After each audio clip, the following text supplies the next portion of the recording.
Cambiamos de tema. El diputado Giorgio Jackson presentó una iniciativa que busca generar una tarifa cero para acceder al Transantiago y también el metro, la cual fue aprobada por los diputados y deberá ser analizada por el Ejecutivo para transformarla eventualmente en un proyecto de ley. Queremos conversar sobre esta propuesta, también sobre otros temas, lo veíamos también en educación. Estamos con el senador de RN, Andrés Salamán. Senador, bienvenido, gracias por estar con nosotros. ¿Cómo está, Matilde? Muchas gracias.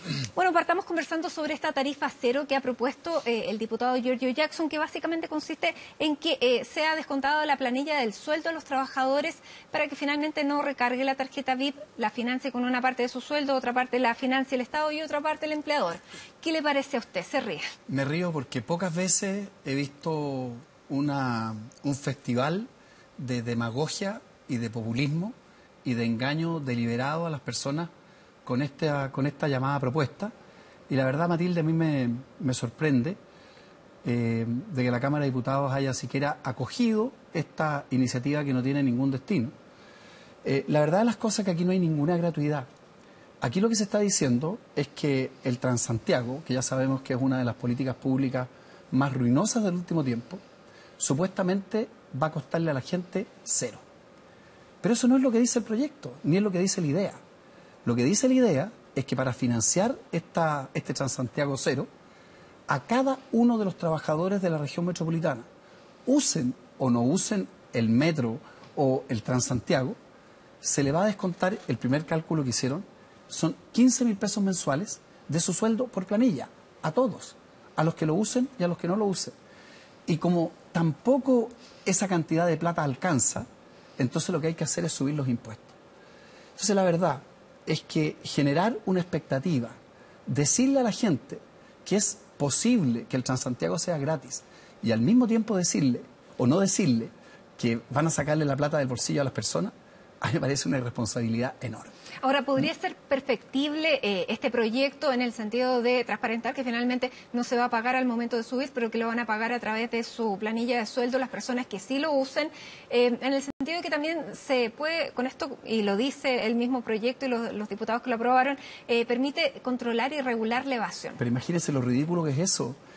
Claro, dice, la solución, esto es como el sofá de Donoto. Mire, ¿sabe qué más? Como nadie va a pagar, nadie va a evadir. O sea, eso ya es de primera preparatoria, porque si nadie va a pagar, por supuesto que nadie va a evadir. Lo que hay aquí es pura demagogia, porque le vuelvo a decir, el Transantiago alguien lo tiene que pagar. Entonces se le dice a la gente que el Transantiago va a ser gratis, pero no es gratis. Pero déjeme decirle otra cosa. El inventor de esta genialidad no es ninguno de los diputados que están proponiendo este proyecto. Es un señor que se llama Juan Carlos Muñoz. Este es un experto en transporte, ¿eh? Estos mismos expertos que inventaron el Transantiago, que propuso esto en el mes de mayo. Lo rechazaron todas las personas que conocen el tema. Lo rechazó el propio ministro de Transporte. Pero este señor Muñoz, fíjese qué curioso, ¿sabe lo que es? Él es asesor directo del ministro de Transporte. Es director del metro. Y a través de una empresa en la que él participa, mire qué curioso, es asesor de uno de los operadores del Transantiago, de una de las empresas que operaría con esta gratuidad. Claro, imagínense lo que es para las empresas. El Estado les manda un cheque, al principio mes, háganla bien la pega, no hagan la pega, cumplan con la ley, no cumplan con la ley. No hay ningún país en el mundo que tenga un sistema de esta naturaleza. Ahora, este señor, ¿cómo puede seguir trabajando con ese evidente conflicto de interés? Hay que preguntarle al señor Gómez Lobo, porque él lo sabe perfectamente. Entonces, tiene un conflicto de interés y además, mire, el populismo, por algo está desprestigiada la política. Porque a mí lo que me impresiona es que gente joven, que supuestamente se presenta como los que van a renovar los malos hábitos, en el fondo usen los mismos viejos hábitos populistas y demagógicos del pasado. Entonces, ¿qué es lo que pasa? ¿Y esto es populismo o ingenuidad? Pero ¿cómo va a ser ingenuidad? Si esto es populismo completo. Si la gente, si cualquier persona que vea que se le dice, como salieron los diarios hoy día, mire, el Transantiago va a ser gratis, tarifa cero, pero la letra chica es que a la misma gente le van a descontar, no es así, parte de su sueldo. Eso simplemente, en mi opinión, es engañar a las personas. Pero ¿dónde veo yo el problema? Que el propio gobierno es el que alienta esta conducta.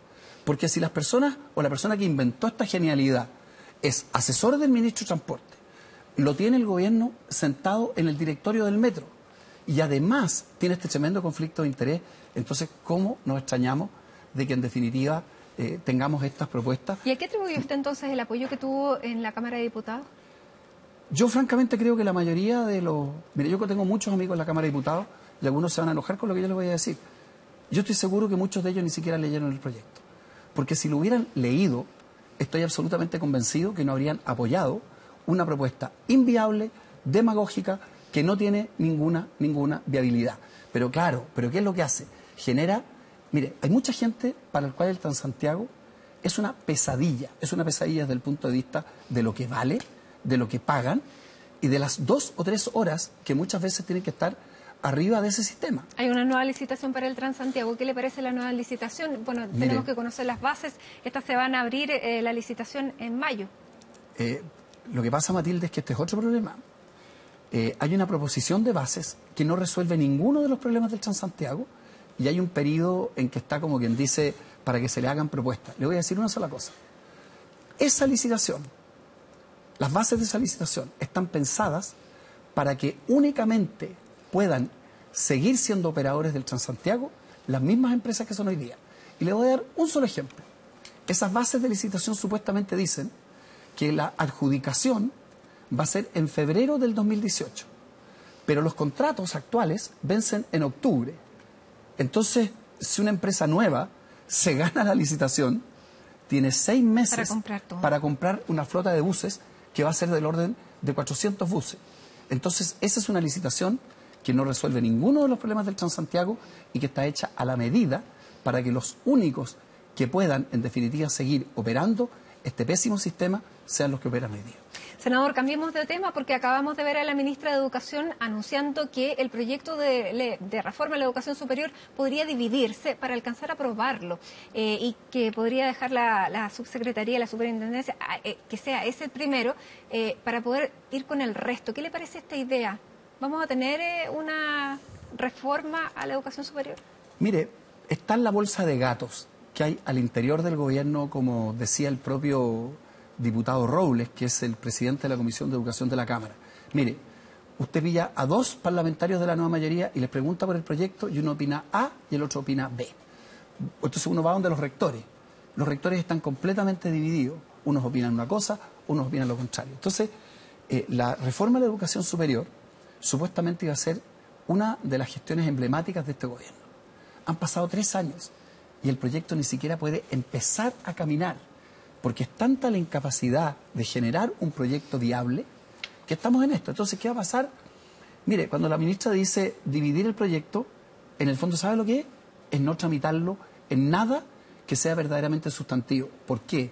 Porque la Superintendencia de Educación Superior es un proyecto que ya se presentó durante el gobierno anterior. Entonces, si lo que vamos a hacer es sacar eso, muy bien, eso lo podemos sacar. Pero eso significa que toda la modernización de la educación superior chilena va a quedar para un próximo gobierno. Ahora usted es miembro permanente de la Comisión de Educación.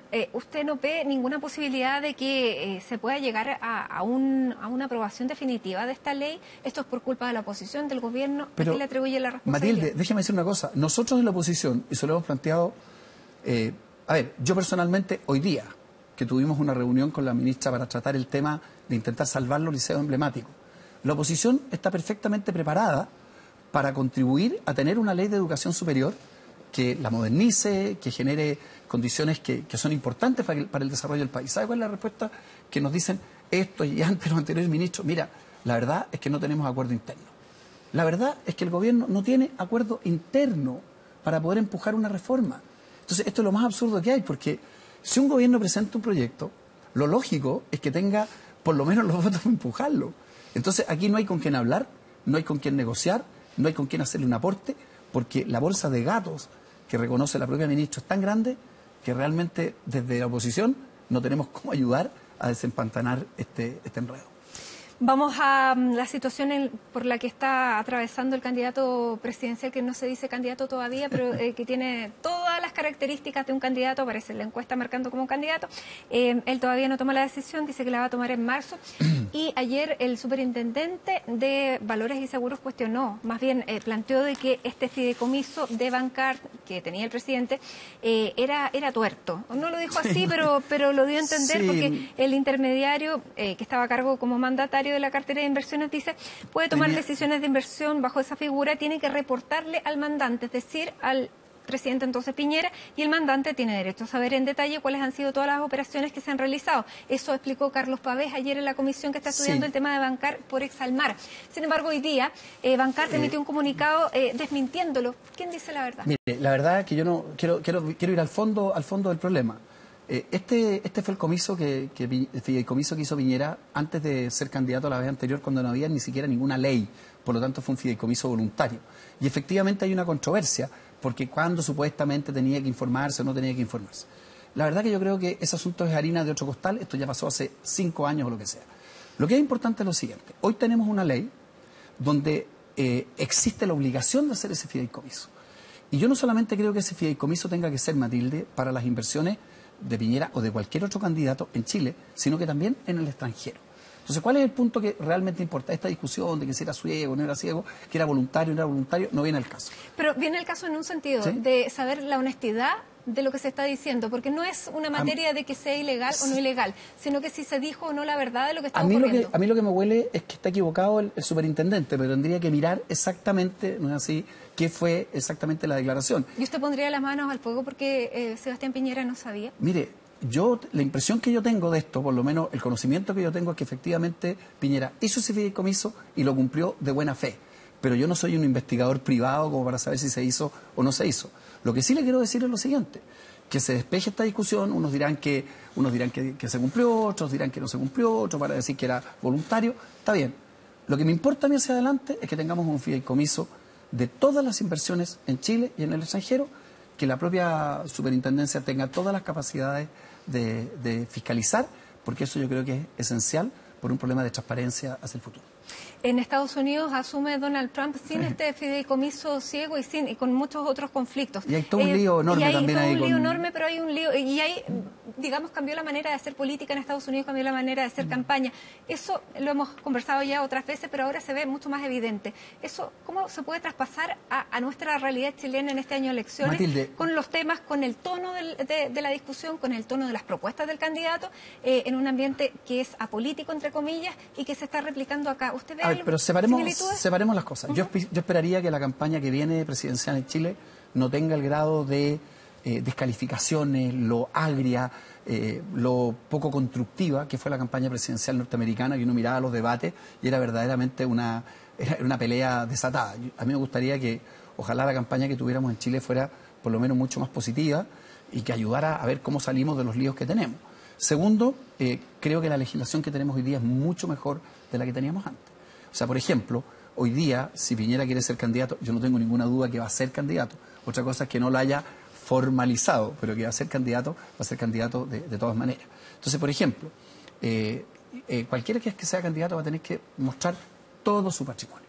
No va a poder decir, como se decía antes, mire, no, es que yo tengo una inversión en la empresa, en la compañía tanto, en tal parte. No, aquí va a tener que decir dónde está la plata, cuánta plata es, cuáles son los bienes, y va a tener que haber un fideicomiso de lo de Chile y de lo de afuera. Y en cuanto a lo que se viene, yo no tengo ninguna duda que Piñera va a ser candidato. Creo que él está haciendo un poco lo mismo que hizo la presidenta Bachelet el periodo anterior. Los que son candidatos yo creo que tienen perfectamente el derecho de resolver en qué minuto ellos formalizan su candidatura. Piñera ha dicho lo voy a hacer en marzo, yo no tengo ninguna duda que lo va a hacer en marzo, y creo que lo que tenemos que hacer, por ejemplo en Renovación Nacional, es apoyar. Obviamente no vamos a salir a apoyar a un candidato antes que diga que va a ser candidato. Pero una vez que él diga que es candidato, yo creo que lo que Renovación Nacional tiene que hacer es apoyar con claridad y en forma categórica esa candidatura. Bueno, la señal que dio Carlos Larraín también al decir que Manuel José Sandón podía ser candidato pero en una futura elección. La última pregunta, se nos acabó absolutamente el tiempo. Se nos fue volando. ¿Usted está tan seguro de que Sebastián Piñera va a ser candidato? Entonces usted no se siente como plan B, A, B, Z. Pero si nunca he creído en el plan B. Mire, yo conozco a Piñera hace demasiados años. Yo fui la persona que lo empujó a que entrara en la política. Nunca he tenido duda de que él va a ser el candidato. creo que es el que tiene la mejor oportunidad para ser el futuro presidente, pero también creo que tiene que haber una primaria, que el Coto de Sandón tiene todo el derecho a participar en esa primaria, Matilde, y que va a ser una elección, como todas, cabeza a cabeza, muy estrecha. Andrés Alamán, senador de Renovación Nacional, muchísimas gracias por estar aquí.